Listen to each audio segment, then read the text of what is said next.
And you're live.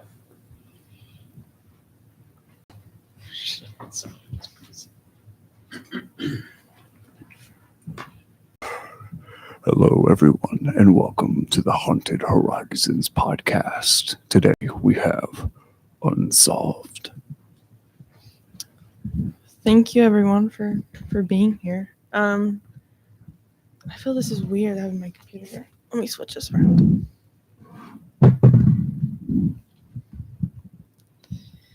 I will be your host for today's episode, where we'll be diving into one of California's most puzzling cold cases. It's the disappearance of 5 young men from Yuba County in 1978, better known as the Yuba County Five. So Yuba County's in California. Okay.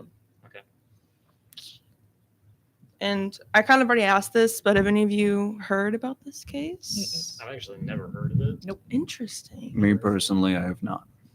Wow. Because when I was researching it, a lot of people were like, oh, this one's so popular. Everyone knows about it. And I'm like, oh, maybe I don't want to do it. But none of you guys know about it, which I honestly love. So this case is, it's strange. There's just, because even if you figure one part out, it doesn't help the other part. Like, the other part is still unknown and you don't know why. That's kind of how this case goes. So let's dive in. I'm going to read a little bit. I can't read, so the first thing I think we should talk about is the young men in the case. It'll help us understand more. So the first one I'm going to talk about, his name is Jack Hewitt. He's the youngest of the group. He's 24 years old. He's the only one in the group who is completely illiterate. One thing you should know about the guys is it was said in the news reports that all of them have mental disabilities, but only 2 of them were actually diagnosed with something. And I'll get more into the other ones and kind of, yeah. And so Jack Hewitt couldn't maintain a normal job, but he did work on his father's farm a lot. And everyone said he was very kind. And then his best friend, so this is like his bestie, is Ted Weir? It's Ted. He's the oldest of the group. He's 32. And everyone said that Ted was a kind and easygoing person. But unlike Jack, Ted found it easy to hold a job. He worked at a grocery store as a bagger. So the thing that he had is he lacked common sense. That was kind of his thing. Like, these are going to be a bit funny. For example, he never got his license because he didn't understand why you had to stop at a stop sign. The other one is he spent $100 on pencils. Not special pencils, just pencils. And then this one is the craziest one to me. So Ted, one night, he was sleeping in his bed, and he lives with his parents, and his house is on fire. And so his parents come in the room. They're like, hey, Ted, we need to get out of here. The house is on fire. And Ted rolls over, looks at the ceiling that's on fire, and says, if I wake up now, I'll be too tired for work, and then turns over to go back to sleep. So that it kind of gives you an insight to who Ted is. And also one thing to know is Ted is very protective over Jack because that's like his bestie. Also, 2 of the people in this story are named Jack. So I'll probably just say Hewitt for Jack. And then the other one, which is the next one, is Jack Marugo. I think that's Maruga. I don't know how to say it. So he was one of the 2 in there that had a driver's license, and he was the only one who owned a car. It was a 1969 Mercy Montego. Nice car. So Jack, he was slow in school, and after he joined the military, where he drove a truck, and after this, he held a very stable job, even sometimes helped pay his mom's rent. He did have a shy personality, and his prized possession was his car. He took very good care of it, and he did the maintenance himself, which is something that is very important. So he loved his car. He even did the maintenance for his car. So he knows about cars. He knows about his car specifically. And then, so Madruga's best friend is Bill Sterling, right? So we got these 2 best friends and these 2 best friends. So Bill Sterling, He's a social butterfly, the opposite of Madruga. He did graduate from high school. He's very religious. He's Christian. And one thing about him is he would go to hospitals and read the Bible to patients. So very kind. And one thing that was brought up a lot when this case came out and when it happened, it was also the 60s, which makes more sense, was that a lot of people said they were dumb. But I mean, they're not. They had their own jobs. They had their own hobbies, all those things. And then the last person is Gary Mathias. He joined the group later, a year before the incident happened. He was 25, and he was diagnosed with paranoid schizophrenia. So he also spent time in the military. Although his time in the military, he had a drug addiction. So he abused drugs a lot, and some violence. I'll get into what happened with that later on. But he did start taking medication, and he's a lot better now. So a lot of the people knew the boys, and that's one thing to know is they're called the boys. That was like their nickname, because they went to this place called Gateway Projects. It was a place for mentally challenged people, and that's where they all met. They were on the basketball team. And that is one of the reasons why this story happened. So they were on the basketball team, the Gateway Gators. Very close-knit group. And they were supposed to go to a Special Olympics tournament. And with this tournament, the winner would get a all-expenses-paid trip to LA for an entire weekend. So the five of them were like really excited about this. They were pumped up, and so they decided to go to a UC Davis basketball game the night before their tournament. And so on February 24th, 1978, the five of them made the drive to Chico, I think that's how you say that, for the basketball game. So I looked this up because I knew it was very important. The game was supposed to end around 10, and then the drive is 50 miles. So that's about an hour to get there, and then an hour back. And so since the game, this is really sweet, since the game was going a little late, it was going to be a little late, and the guys were going to get back later, they had laid their basketball uniforms out, like in their rooms, and then they told their parents that whenever they get back, they'll go straight to bed so they can be all ready for their game the next day. Another thing to know, I know it's California, but it was cold. It was very cold. And even some of the moms kind of pointed out, like, hey, do you want to bring a jacket? It's going to be cold. And they were like, oh, it's fine. We're just going to drive there, be back. It's going to be... So most of these people, some of them did have jackets. Some of the guys did have jackets. But most of them were T-shirt jeans. So according to several witnesses, we know they did go to the game. They were there. Even, like, they found a score sheet in the car. So the boys did make it to the game. And then after the game, they left right after, and they went to a market called Bears Market, and they got some snacks, some soda, and then they were on their way back home. But sadly, they never ended up making it back home. So the next morning was supposed to be their tournament, and the parents were calling each other confused. They're like, did they have a sleepover? Like, why aren't they here? They're supposed to be here. They're so excited for this tournament. And once they found out the boys weren't at anyone's houses, Jack Maruga's mom called the police. And the police took the call very seriously. They knew these guys. They knew they were good people. They volunteered in the community. And so they did take it seriously, which I'm glad that they did.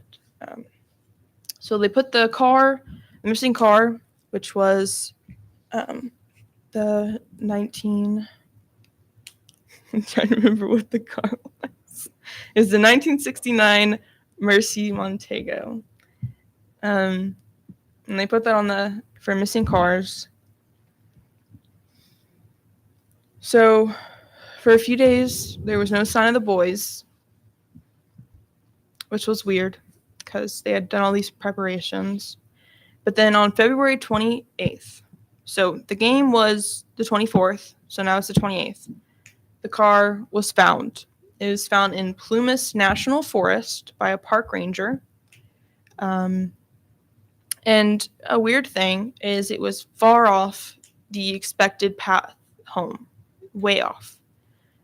I made a map.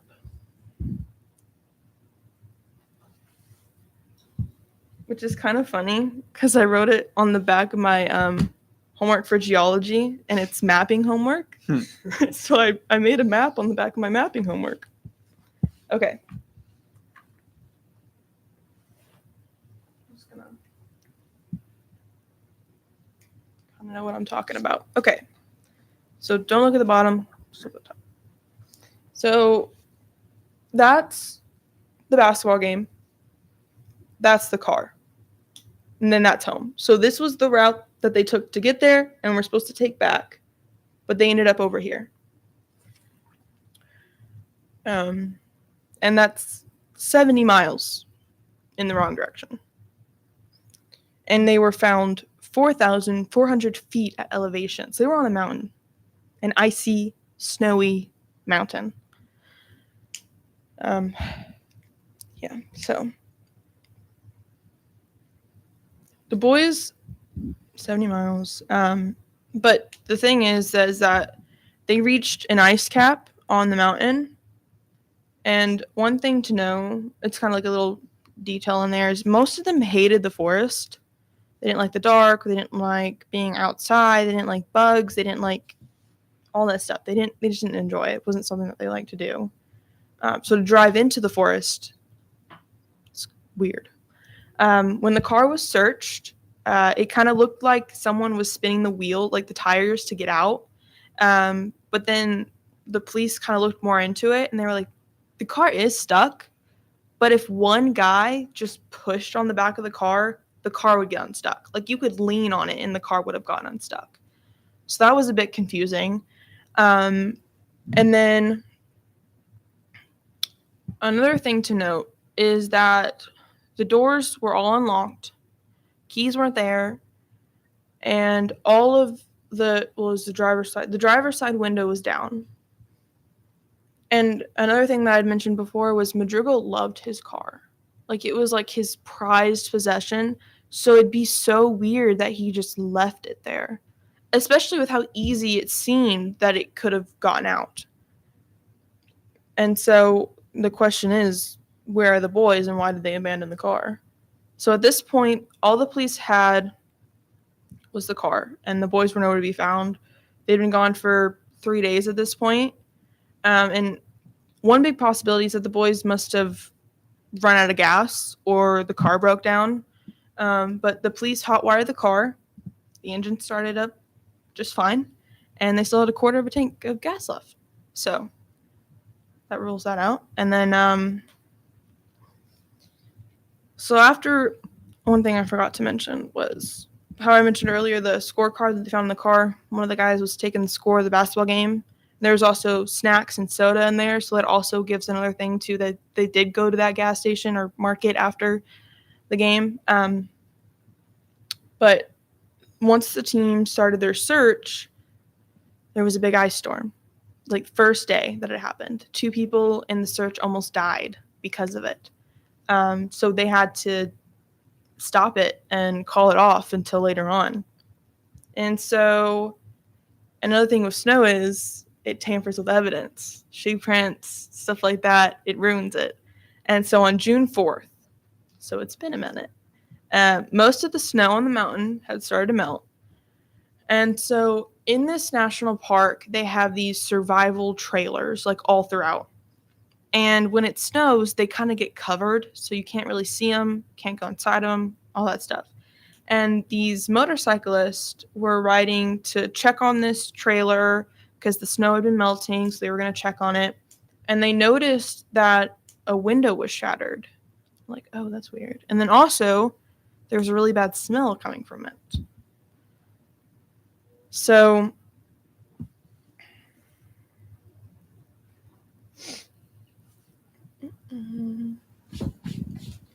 So when they went inside, they found empty ration cans, and they found a human body laying on a bed. And this body was wrapped in blankets, like a mummy, pretty much, like tightly wrapped. The body was wrapped, the head was wrapped. The only thing that wasn't wrapped was the feet. And the feet were falling apart. Like, I think it was missing 5 toes, so it had frostbite really bad. And the face was completely rotten off, so they couldn't tell who it was. And the only way they were able to recognize who it was because of the clothes they were wearing. Because whenever the parents were like, hey, these guys are missing, this is what they were wearing, that's how they found out. And it was Ted. Ted was the one that was in the bed. And one thing to note is the way he was wrapped in these blankets kind of points to that he wasn't able to do that himself. So there was someone else there. And something that does point to that, and you can say that it is, is that Gary's tennis shoes were there. His tennis shoes were inside of the trailer. So he had to have been there. And then outside were these 2 sheds. One shed was for heat, kind of had like torches in it, blankets in it. And then the other shed was food rations. But something that, and this is one of the weirdest things about this case, is with the food rations, like the ration packs, they're like a meal, right? And there were only 36 opened. And these guys were missing for like 3 months. And only 36 of them were opened. So that was really strange. And there were many left, by the way. Like, there were lots of other food rations in that shed that were left untouched. And then for the other shed, it wasn't even opened. Like, they didn't even attempt to get stuff out of there. And Ted died of hypothermia. And something that could have saved his life was sitting right outside, which doesn't make any sense.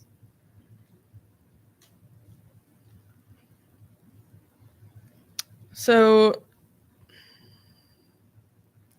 there was a theory that they didn't want to burn anything because they didn't want anyone to see the smoke. Like, they were scared that someone would know where they are. So that was a theory why they didn't start a fire. But something that kind of turns off that is there was a gas tank in there, which if you would have just turned like a switch, it would have heated up the trailer. But it was never turned on. This doesn't make any sense, but So far, we got Ted and Gary, right? We don't know where Gary is, but we know that he was in this trailer, and then we got Ted's body. And the other 3, they were unknown. So the weirdest part is, like, why didn't any of the searchers search in the trailers, right? If these guys went missing in the woods, they would go to a survival trailer. Like, that's what you would think, right? So the reason they didn't check that trailer was because it was 20 miles further up the mountain from the car. 20 miles. So I have a little, well, I'm going to wait until I give the other details, and then I'll show you that. But that's just insane to me. And this mountain was covered in snow and ice. 20 miles. Snow and ice. T-shirt and jeans. Yeah. Like, could you imagine walking in the dark in a t-shirt and jeans up a snowy, icy mountain? It sounds like it'd be hell on earth. For 20 miles. Yeah. Like, you think someone could survive that? You would definitely get frostbite in that. That's what I'm wondering. I'm wondering if Ted died before they got to the trailer and he tried to break in to warm him up, but it was just a lost cause.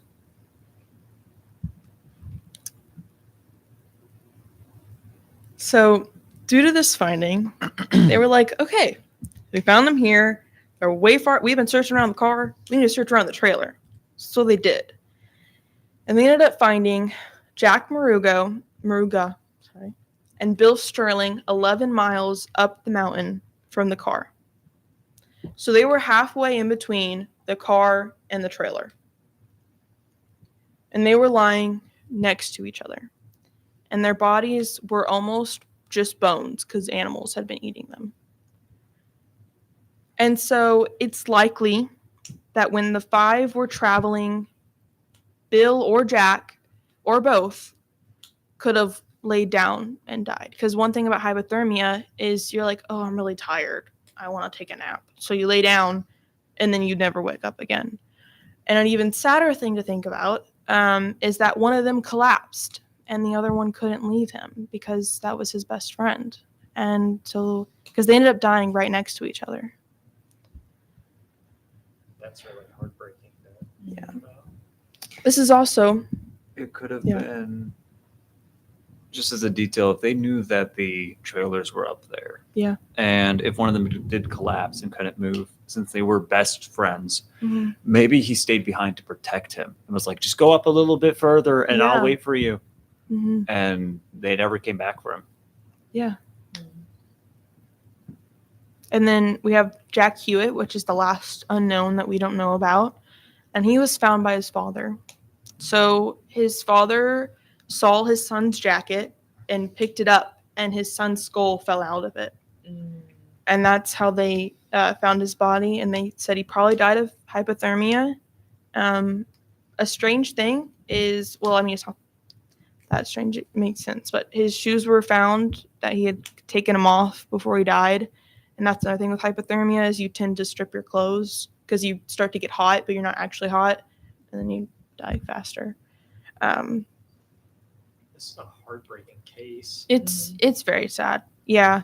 And this could have nothing to do with them, but a quarter mile away from the trailer, they did find a flashlight and blankets, but that could have been like some other hiker or person or. I have a theory, I'd love to hear it.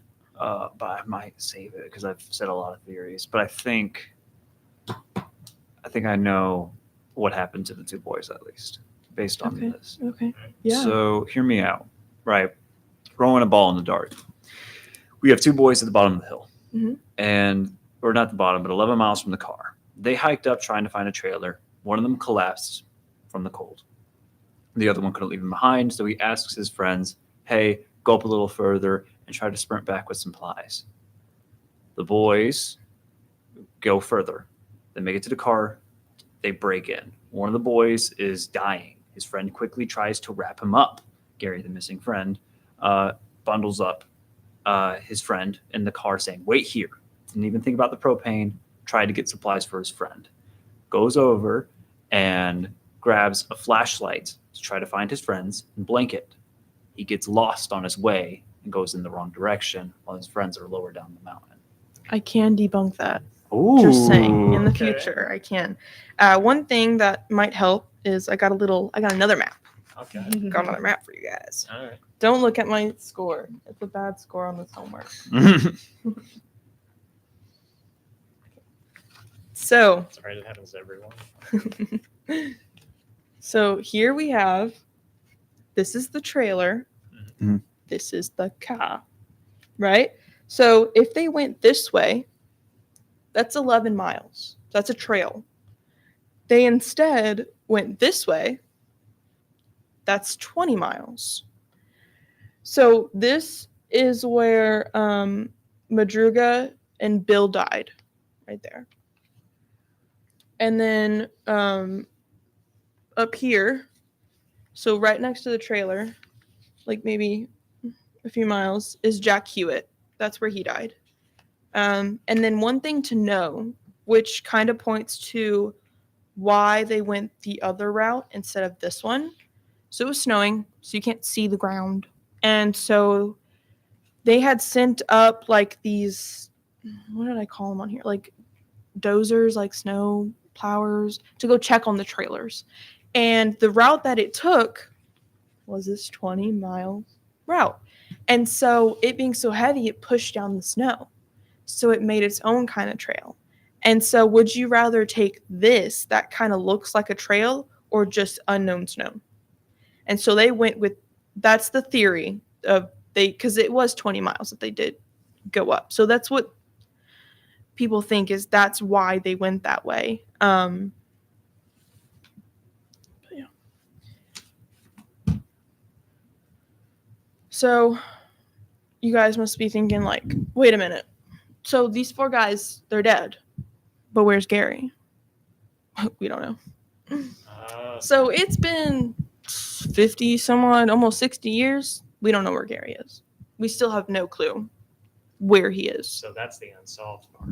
Is Well, also what right there. happened. Yeah, like what happened. We don't even know. Yeah. So the parts that are unsolved is what happened. How'd they even and get where's there? Gary? And where how'd they even get there? Yeah, why did they go Right. in that direction? Right. Why versus did they just taking even a trail? leave the road that they were going home? Yeah, like You know, why, they had a tournament the next day. Yeah, Mhm. like why did they not A way take that is the completely same- out of the way. Wasn't Right. the driver not even Gary wasn't the driver, right? No. Who It had- was You said that they hated the darkness, right? it was Madruga. Jack Who Jack had, Madruga. who had the paranoia? Gary. The one who lived. Well, missing. the one who hasn't been found yet. Ooh, okay. Yes. So what are the theories right now? Well, there's something that I'm trying to find it. I'm gonna say it, but I need to make sure I say all of it. Didn't you I'm say trying to that find they it. hated the darkness? They hated Yeah, the dark. and they were hated- scared of the dark. Yeah. They didn't like forest in general. Yeah, they don't. I wonder they if, didn't like- like that type of thing. I wonder if all 5 of them didn't like the forest, or if it was just like a few of them, and like one of them. Well, there were like one or two that weren't so like didn't hate it, but there was some that like families told stories that they did not like it. Okay. I'm really trying to find this So I was part. gonna say one of them could have been like pulling a prank on them and intentionally drove the wrong way just to scare them. They were all really close and really, That's really true. nice. Like they had sleepovers together. They'd be stressed about missing their game. I would think. Yeah, That's they, true. they Yeah, were they so excited about it. So I can't find this for some reason. Oh, I found it. Nope. Okay. All right. Spill the tea. So, something that debunks what you said. When Ted's body was looked at and analyzed, so he was cleanly shaven when he went, right? Right. And when looking at his hair growth on his face, it was estimated that he lived 8 to 13 weeks after they left that car. So he was alive in that trailer with Gary for 8 to 13 weeks. So wait, were they were in there that long? Oh, that's what's, it's not concrete, but That's we right. know that Ted was alive for 8 to 13 weeks. So it took him that. I wonder how many months that is. It's 2 months. So it says Okay. Ted had survived at least 2 months in that trailer, possibly with the help of Gary. Okay. Because Ted would have been weak. So Gary would have been the one that was helping him. And he would have been so weak that he wasn't able to pry open the sheds. So Gary probably did that. But it still leaves the thing of like, why didn't Gary open the other one? Why didn't he turn on the gas tank? Why didn't he, like, so many other questions. You said they loved cars also. Mm-hmm. Was the gas Madruga, tank in a which is- visible spot? Or was it like a I'm- little hidden? I'm pretty, yeah, I think it was obvious. It was obvious, yeah. Well, it's like a propane tank, right? Yeah. Yeah, those are pretty easy to see, I feel like. Mm-hmm. No. My family owns an RV, and if there's enough snow and ice, it will completely coax it, and it's impossible to move. Well, true. With it being snowy. So But it was to the point where when it was in that shed, all they had to do was flip a switch. And it would have turned on the heat for the trailer. and the tank was full. Yes. Okay. Yeah. It was unused. So that's the question. Why didn't they use it? Yeah. Where is the tank, in the trailer or outside the trailer? No, it's outside. It's in the shed where all like the warm stuff was for heat, like blankets and torches. And well, that also, why didn't they use the blankets and the torches and all that other stuff? Yeah. Why didn't they start a fire? Like so many other, Okay. So we do have an eyewitness. I do quotations because a lot of people don't believe this eyewitness. They kind of think he may have had a hand in it. So his name is Joseph, and his story is that his car got stuck around the same place that the boy's car got stuck. and he was trying to move it, and he had a heart attack, and like it was so bad that like he threw up and defecated on himself, and it was bad. And so he was like, Sorry, just that word makes me laugh. so he went to sit in his car to kind of like chill, and he ended up falling asleep. And he says he woke up to the sound of someone whistling. And whenever he got out of his car, he looked over behind his car in that direction, and he saw headlights. And it was this rusty red pickup truck behind the boy's car. So this boy's car, red pickup truck. And there were like 6, 7 people over there.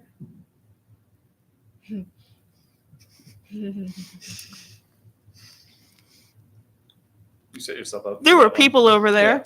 Uh-huh. And whenever Joseph started yelling like, "Hey, I need help, my car's stuck," they turned off their headlights, got in their car, and left. That's what he says. And then an hour later, he sees flashlights. And so he's like, "Hey guys, my car." And the flashlights turn off. So a lot of people do believe that he's lying and that he maybe was a part of it. But it's for sure that he was on that mountain, for sure, because his car was there and everything. Because after his car ended up dying, and so he went down the mountain and found someone to help him, and so his car was there. Another theory that I didn't get much detail on is that while the boys were at the basketball game, there were bullies there. So like men who, would have made fun of mentally disabled people, and that they were followed up to the mountain, and that's why they fled up there. Which is, it's still, because after the game they stopped at a gas station. Mm-hmm. So maybe they met them at the gas station, but then still. And they could have taken the other way Yeah. to try to avoid going the same way that Right. the bullies were going. Right. I didn't realize they were going up. They just thought they were trying to leave. Yeah. Could be that too. I don't know about you all, but I'm forming I have a timeline forming in my brain, but I want to hear you all first if you all say it.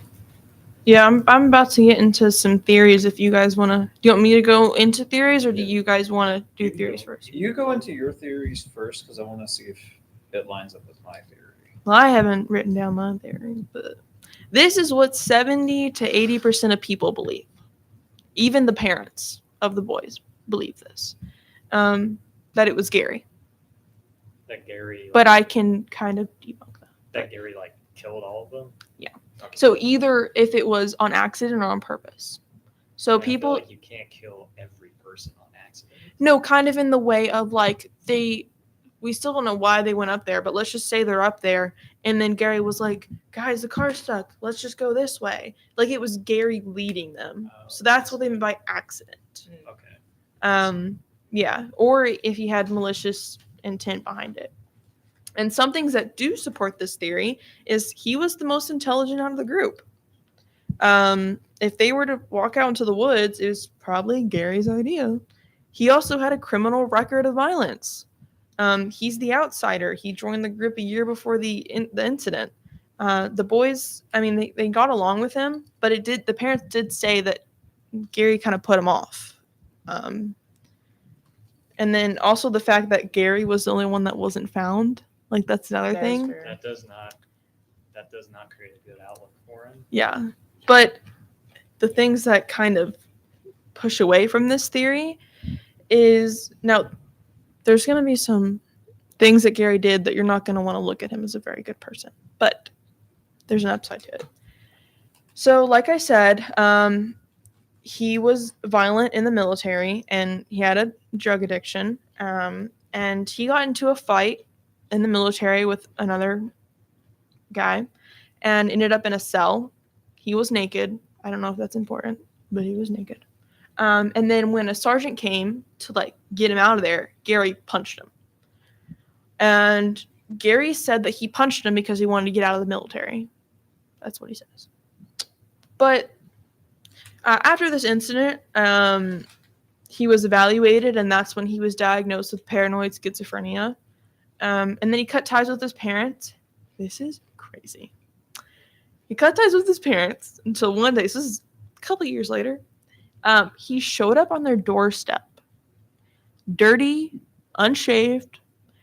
He had walked 557 miles to his parents' house, which is 183 hours. He said he walked and hitchhiked there, which is just insane to me. Anyways, when he was back with his parents, he got into several bar fights. He even screamed at a man's daughter that he was gonna kill her. This one's weird. He broke into a couple's home, stood over their bed, and when they woke up and were like, "What are you doing in here?" He said he needed a ring for Satan and that the couple was in his house and that he needed money. This is all prior Prior. campaign. What do you mean media campaign? So this is where false statements and witnesses are a big problem, because was this information on file, like him breaking into the house, the couple saying No, they definitely used this stuff in like the news after the thing. That's what I'm wondering. He's seen as a monster in news reports. You said he was the one with paranoid schizophrenia. Mm-hmm. Okay. That's another reason why they're like, oh, he killed everyone. Was he medicated? Well, we'll get more. Okay. So after all this craziness, he was finally given some help. He's put into treatment. He got medication. But he wasn't medicated beforehand? No. Okay. No. And it was a complete 180. He became a model citizen. He was volunteering. He was making amends with people. His counselor said that he was doing a great job. That's when the counselor introduced him to the boys, and that's how he met them. And then another thing is, Gary was so protective of the boys. Like, if someone insulted one of them, Gary would be the first one to stick up for them. He was like their older brother in a way. And another thing is, he had a reconnection with his high school sweetheart, like after he got on medication and all that stuff. So I feel like the reason he was violent was because he wasn't on medication. It probably is. And so now that he's on it, he's different and he's better, and that's why I hate that they painted him as such a monster. So there are some cases where that is the case. Like if someone becomes violent because they do have paranoid schizophrenia, they're not on their medication. Like there are cases like that. So that is definitely possible. So this is going to be a reoccurring thing, I think, within our episodes. And I want to quickly cover it in this episode just a little bit, because when it comes to cases, once a group, like a bunch of missing people, or when information about a suspect has been caught or stuff like that, where someone is either falsely caught or there's suspect at large, or, oh, people think it's this person, but they can't find them, people will make fake stories to gain popularity. People will falsely promote and demonize the individual. So more people rally, one, to find them. But the problem with that is, if the person is innocent, it's much harder for them to defend themselves because everyone assumes guilty without proof. Well, there was also a $15,000 reward that was given out to anyone that gave information that would lead to the finding of the boys. And there were so many stories that were not true. Like one I didn't write down because it didn't even seem plausible, was this one lady who works at a convenience store said the day that they were missing, the day of their tournament, they came to their gas station and went inside and got stuff. She was even able to point them out, like on paper, like them. But then she said that they came back the next day.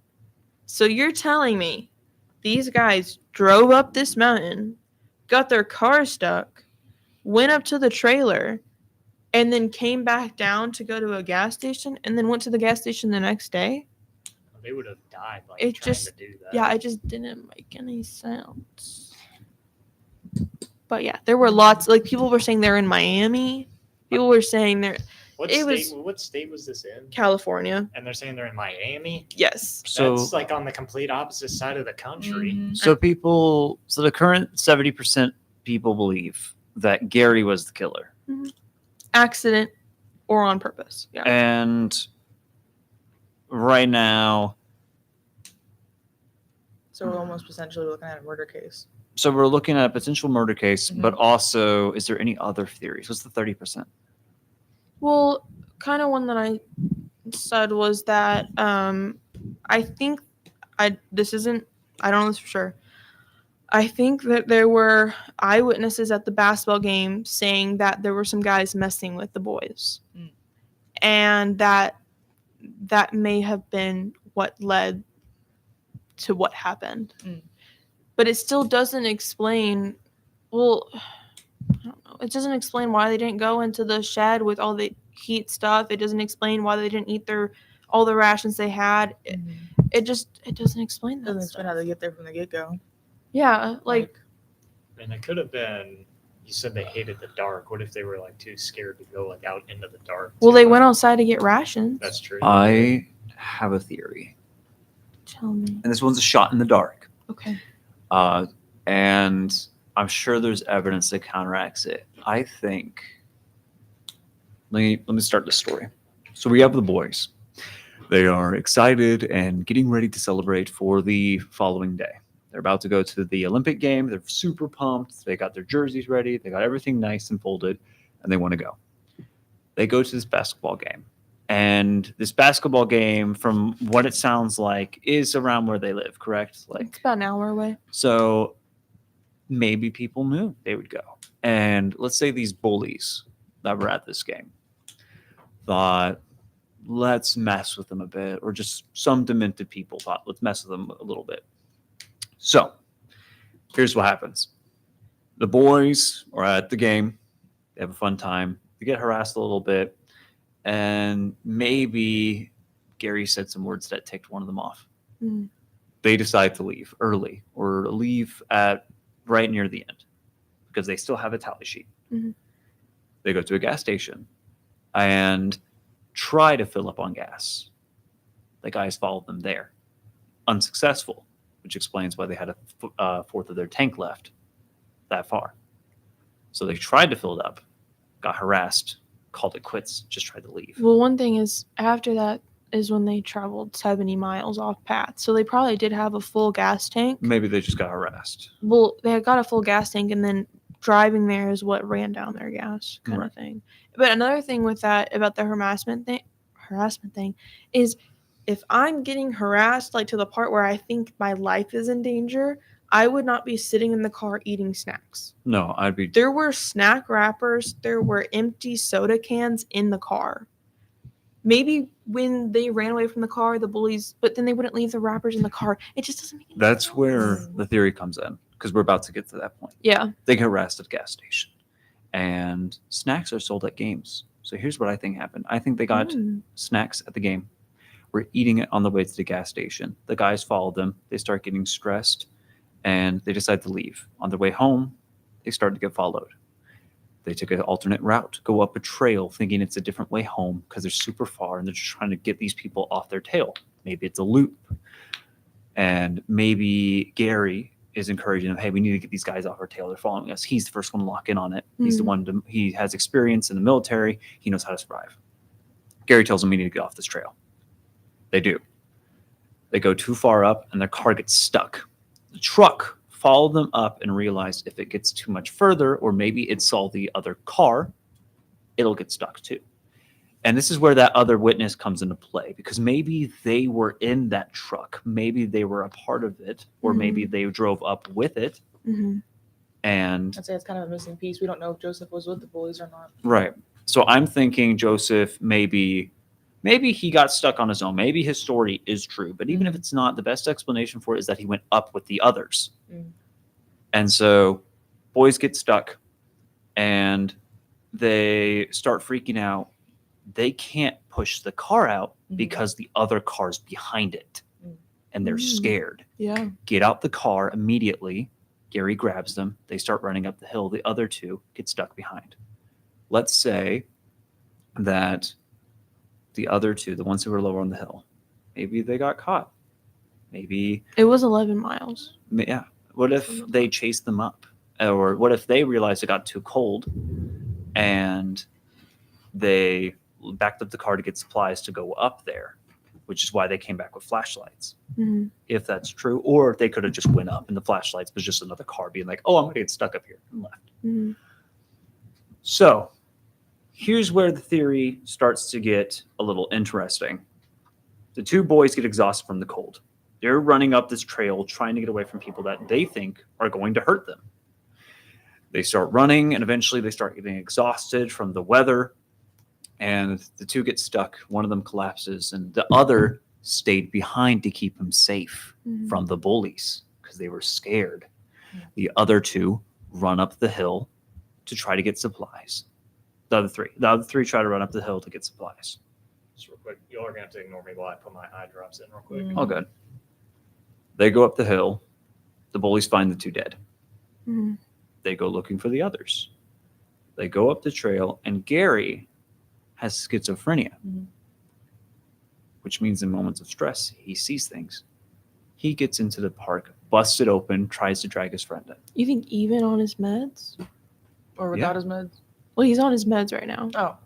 Then that is another thing. I think with how long that 2 months that they were in that trailer, I don't know how long it takes for you to start going a little crazy when you're not on your meds. But I feel like that's long enough to where he probably started to go a little.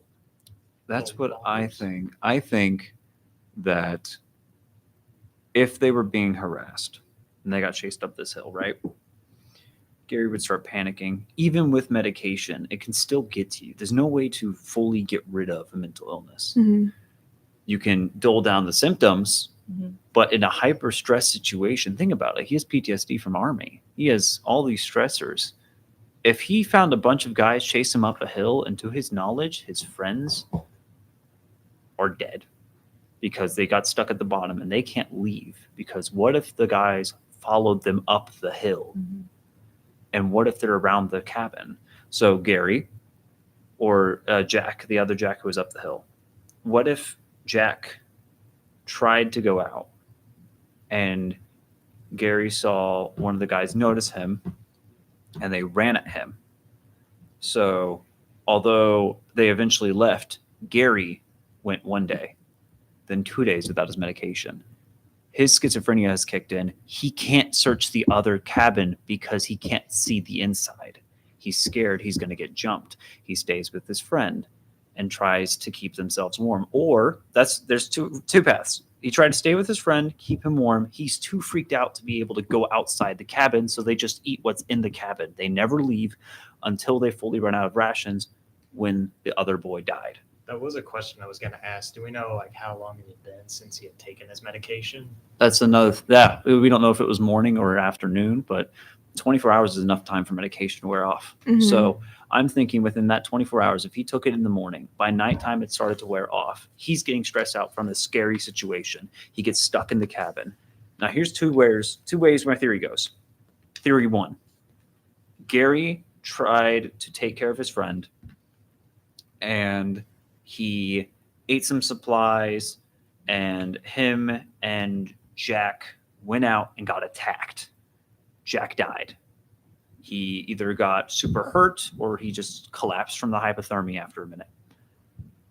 I think that Gary, or maybe Jack, got collapsed trying to go for the others because he tried to leave, was too cold after everything. The hypothermia kicked in, he just gone. Gary saw his friend die. Now he's seen someone die. Gary is terrified that if he goes out there, he's going to die because they're being hunted. Which probably doesn't help his mental. Well, So- one Yeah. thing, Jack did die a good ways away from the trailer. That's why I think he went back for the others while they stayed. Well, another thing is there's no evidence that Jack was ever in that trailer. There's zero evidence. The only evidence that we have that who was in that trailer was Gary and Ted. There's only evidence of them And you being in said there. Ted was found in the trailer. Found dead, yeah. Which that's one thing I'm wondering, who wrapped him up? Gary. This is where my Why theory did he- comes why in. did he wrap him up? So Jack, what if they broke a window to get in? What if they Yeah. got to it Gary said, he's a smart one. He knows some medical advice because military. He said, I'm going to get Gary inside. Go back for the others. They break into the other shack, try to get some light and supplies. He runs down, dies away from the cabin, never got to go inside. Gary is waiting for him in the cabin. He's gotten some food when they opened up the initial cabin and went inside. When Jack never comes back, medicine wears off. He's too scared to leave. So he stays in the cabin with his friend, trying to tend to him the best he can because he can't help but try to save someone he's so close to. He takes as long as he can. He takes 12 days to try and save his friend who eventually dies from hypothermia. So he makes a makeshift funeral. Well, it doesn't help that he wrapped his face. Can't breathe. Well, that's why I think Makeshift he's dead. funeral. Huh? He was already dead. Like he wrapped him as like a funeral. Exactly. Oh, that's kind right. of Right. thing. So he Oh. wraps him up after trying to save him. He never went outside to turn on the propane tank because his schizophrenia kicked in. Anytime he'd go outside, he would start panicking. The last time he saw anyone outside, they all died. Mm-hmm. He never leaves. After a little while, when he realizes he can't save his friend, I think he passed away, and Gary at this point is like, I just need to run and try to find someone. And I think Gary went into the forest, and because of how far he was, I think he got too far and eventually died Mm-hmm. and got eaten by the animals. Mhm. That is my theory, is that Gary was the one who told them to get off the path because they're being followed. They get followed up the hill and they get harassed at the bottom of the hill where like the guys start jumping out of the car to beat them up. They all sprint up the trail. They keep running. They don't stop because they keep getting chased. After a while, the guys go back to the car and they leave because like, we're not going to follow them all the way up into the stupid forest. Of course, yeah. They get too far up. They're all terrified. Two of their friends have collapsed. One of them has died. Jack and Gary and I can't remember the third one, Ted, go up. Ted is on the verge of dying. He is exhausted. He is clearly has some form of frostbite. And one of them could have gotten injured, like rolled an ankle or something Exactly. like that. That's what I think happened to Ted. I think Mhm. Ted got injured and the frostbite got to his feet. I think that he what if Ted had damaged his leg or damaged his foot, and so he took off his shoes because Gary tried to check it out. Again, Gary has military knowledge, so he's like, let me see it. They check it off. It looks horrible. Gary is holding Ted, and he tries to quickly get him up the hill while Jack is with them. Eventually, they get far enough to where Gary is worried for his friends. So Gary tells Jack, go in the shed, get some supplies, and try to find them, go back that way. But he couldn't tell which direction it was from the snow. Jack goes down the best way he knows how to, gets lost, and dies from hypothermia himself, leaving Gary and Ted alone. They only have the food from the one locker because Gary is too scared to go out. His schizophrenia starts to kick in. He's aggressive, he's anxious, and he doesn't want to leave because right now he can only focus on his friend who is actively rotting in front of him. Ted gets worse and worse. Gary is trying to keep his friend alive to the best of his ability and has taken off his shoes to try to be able to tend to his foot, but it's too late. The rot from the frostbite eventually makes him go necrotic, and he dies from necrosis from the frostbite. Mm-hmm. Ted tries to give him the best funeral he can. Eventually, at this point, it has been weeks, and he doesn't know what else to do. So he does what he can, and he opens the door, probably wearing better shoes that were in the cabin, or trying to His find shoes some. were in the cabin. That's what I'm saying. Like maybe he got different shoes or different supplies. Found snowshoes or something Yeah. like that. And put on something, or maybe he lost his mind. Imagine seeing the people you're so close to and protecting die in front of you. Maybe he just lost his mind, and the cold eventually got to him. He Mhm. never got to fix the window. He never got to turn on the propane from fear. So maybe from the cold, he had his own frostbite. And after a minute, he just said, screw it. Sprinted out the door, tried to find someone himself, lost track of time and died.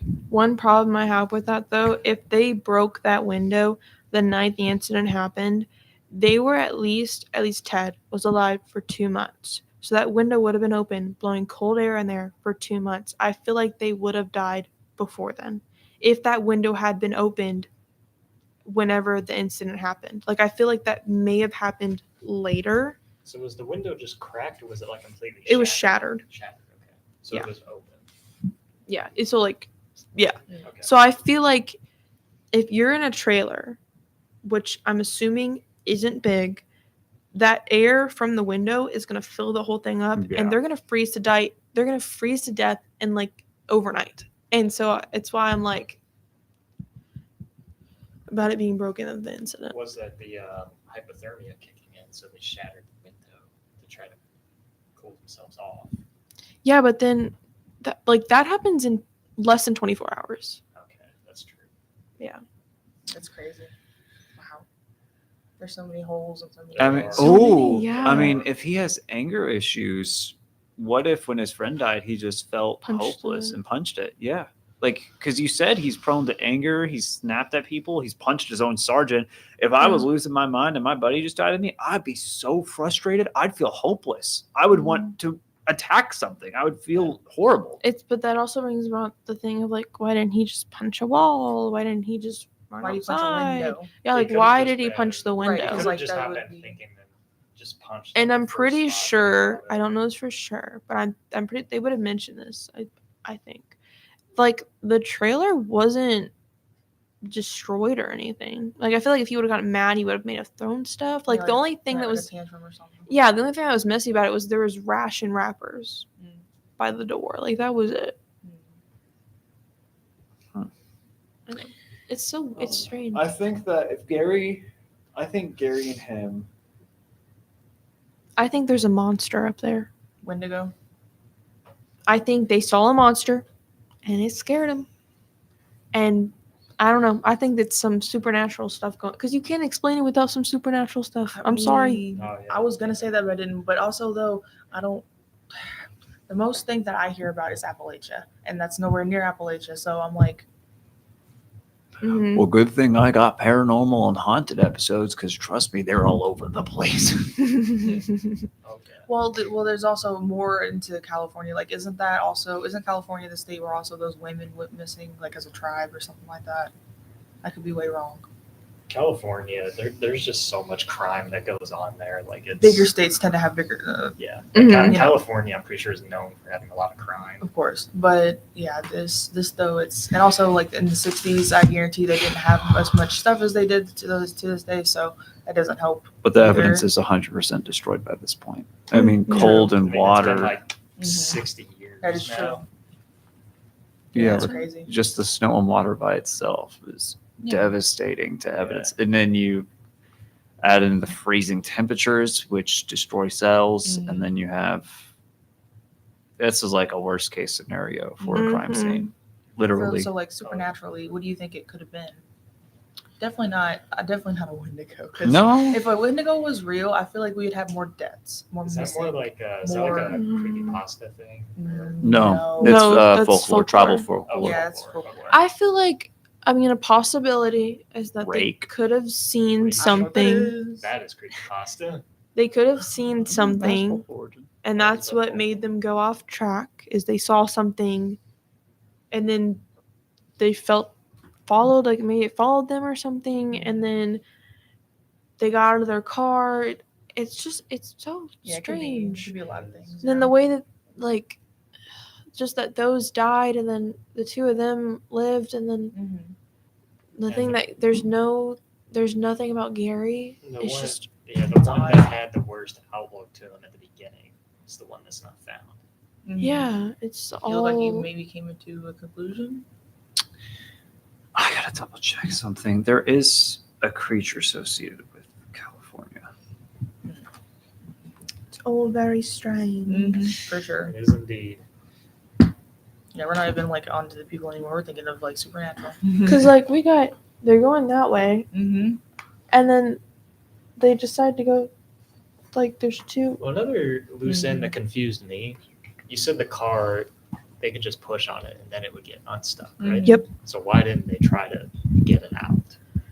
I mean, it That's could one have. question I had. It could have been a thing of like they're so scared because like when you're scared, you'll do on You're adrenaline. in fight or flight. You'll do You're in fight or anything. flight. That's true. So like you're going, and then the car stops moving, and you feel like something's chasing you. You're like, oh my god, we're stuck here. We need to go. So then everyone gets out of the car and starts running. So you don't even think about the car.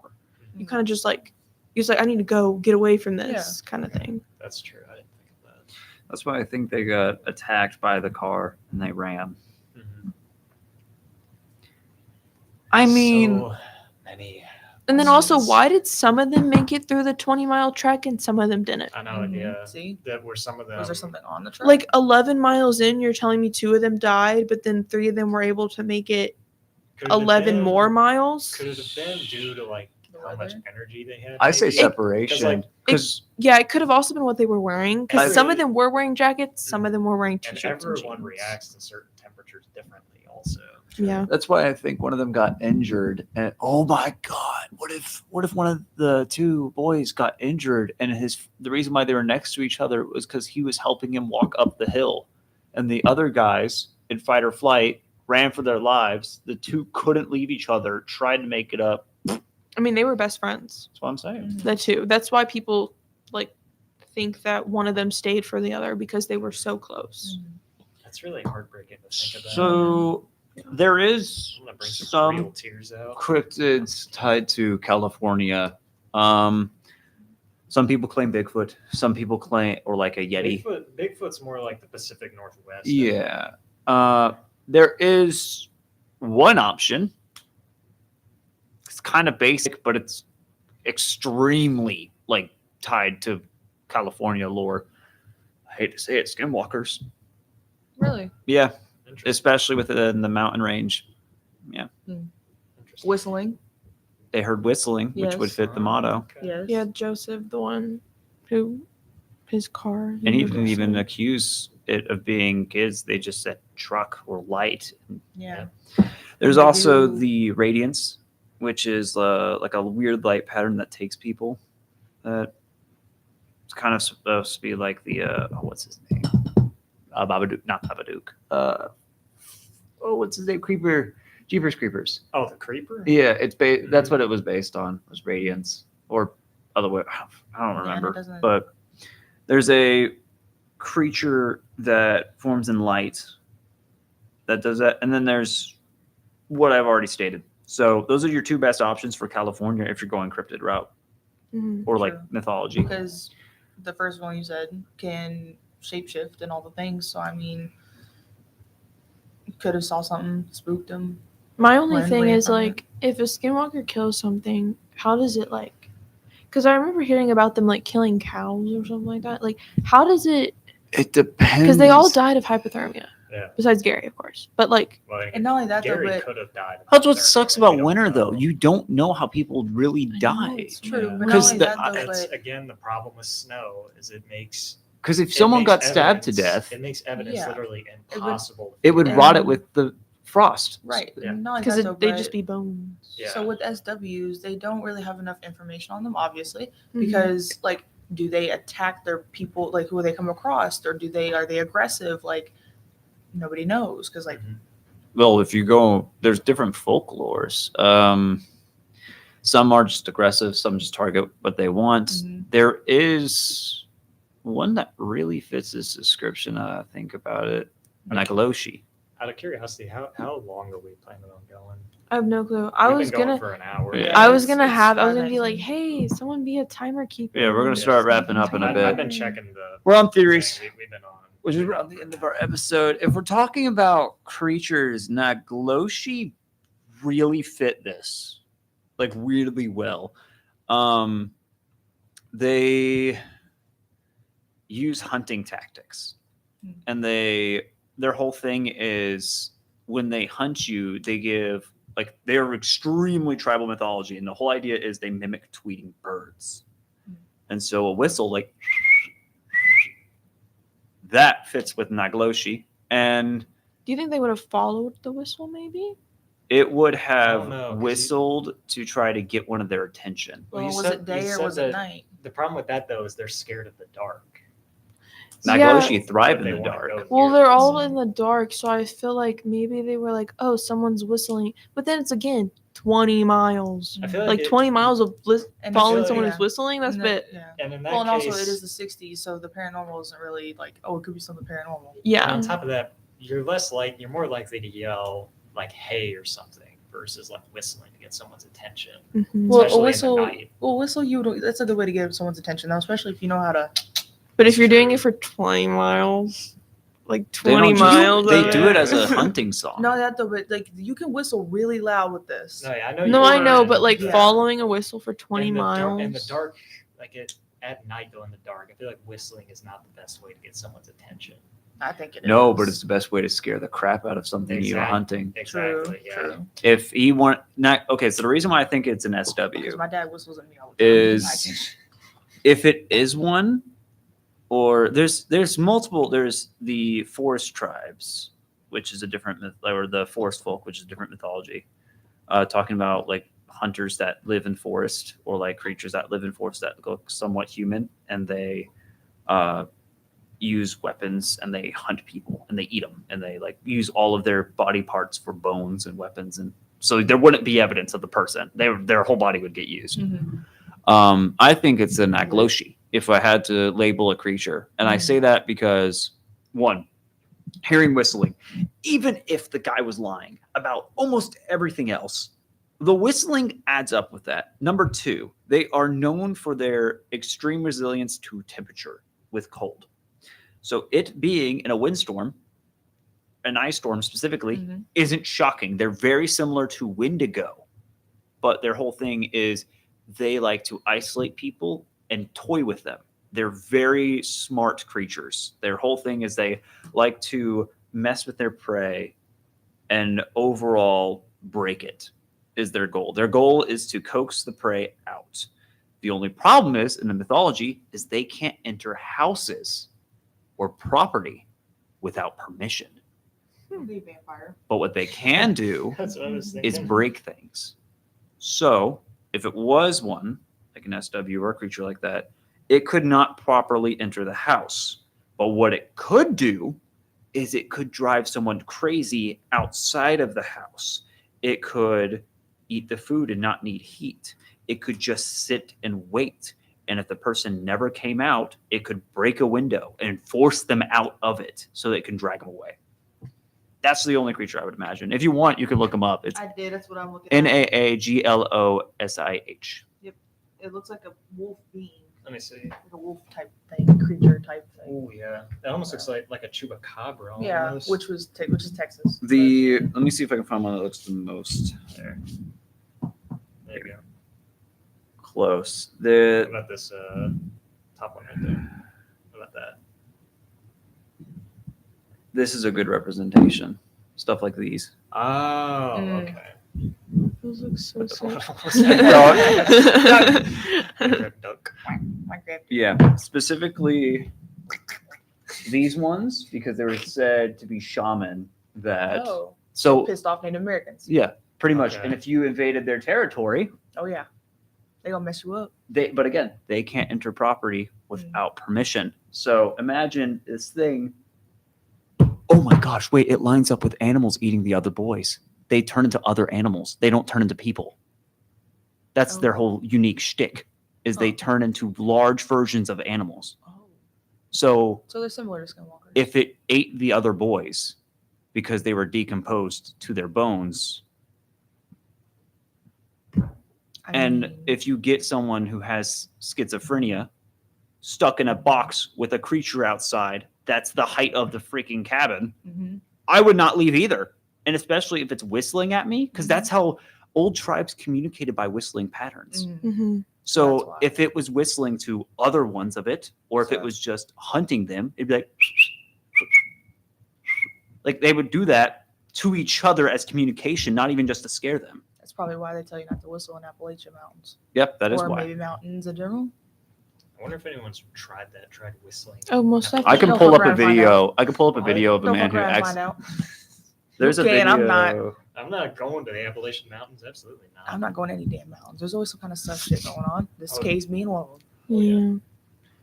Yeah. There's a video of a man who went hiking in a mountain, and he laid himself. He heard whistling back and forth. And He laid his back against a tree, and you can watch it happen. Because if this was one of my friends, I would kill him after this video. Like I would hate him. Yeah. An arrow banged right above his head into the tree, and he was freaking out. And imagine that. That would be really scary to see. Like right. above Even if your it was head. fake, that's horrifying. That is horrifying. That means that they're intentionally trying to kill you. Yeah, Exactly. exactly. Here, right before we wrap up, just so the audience can think about that terrifying fact. Man hunted forest. I've actually kind of had that happen like with a soccer ball once. There was one time I was outside at recess. I felt something scrape the back of my head, and it was a soccer ball. Oh.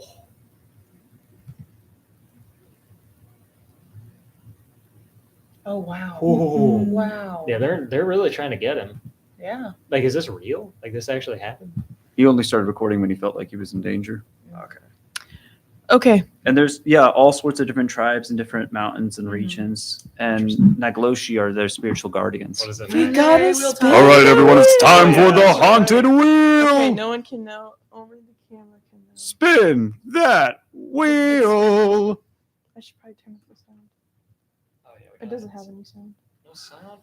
Folklore. Hey. Woo. Wait, that's you. Yeah. That's you. Yeah. Yeah, Here we go, okay, I'm your haunted house, location. not Yeah. key.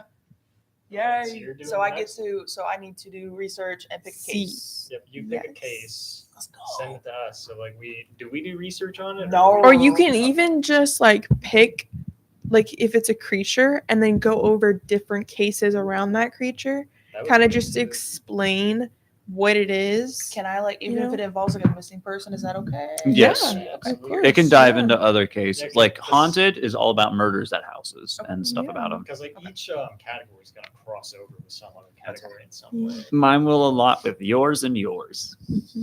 I'm so excited. Alrighty.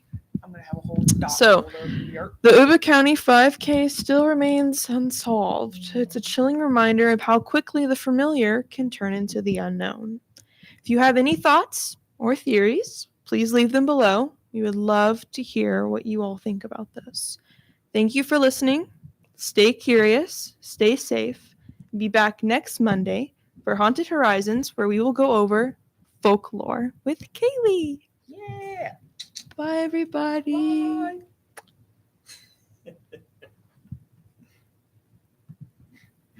Why the